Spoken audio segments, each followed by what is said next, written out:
ప్రధానమంత్రి శ్రీ నరేంద్ర మోదీ గారు ఏక్ పేడ్ మాకే నామ్ పేరు మీద థీమ్ తోటి ఈరోజు 2.5 కోట్ల విత్తనాల బంతులు కార్యక్రమంలో పాల్గొంటున్న ప్రతి ఒక్కరికి నా హృదయపూర్వక ప్రపంచ పర్యావరణ దినోత్సవ శుభాకాంక్షలు.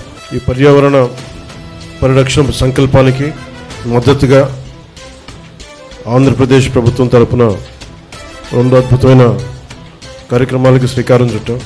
తల్లి జీవం పోస్తే అదే జీవాన్ని చెట్టు కాపాడుతుందనే సందేశం ఇచ్చే ఈ కార్యక్రమం ద్వారా కొండపల్లి బొమ్మల కళాకారుల జీవనోపాధికి ఉపయోగపడే 1000 తెల్లపునికి చెట్లను ఒకే చోట నాటడం చాలా ఆనందం కలిగించింది.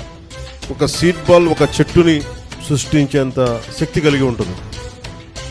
మామూలుగా విత్తనాలు నాటేయడం వేరు, దాన్ని ఈ ఒక ఎక్స్ట్రా లేయర్ ప్రొటెక్షన్ లేయర్ కింద దీనిని ఈ సీడ్ బాల్ రూపంలో దీన్ని విత్తనాల లోపల పెట్టి ప్రతి చిన్న సీడ్ బాల్కి 1.5 సెంటీమీటర్, మన డ్రోన్ ద్వారా అయితే 1.5 సెంటీమీటర్, అదే చేతి ద్వారా అయితే ఒక చిన్న ఉండలాగా. Every seed ball becomes a tree. Let together let's build a greener, healthier and climate resilient Andhra Pradesh and Bharat.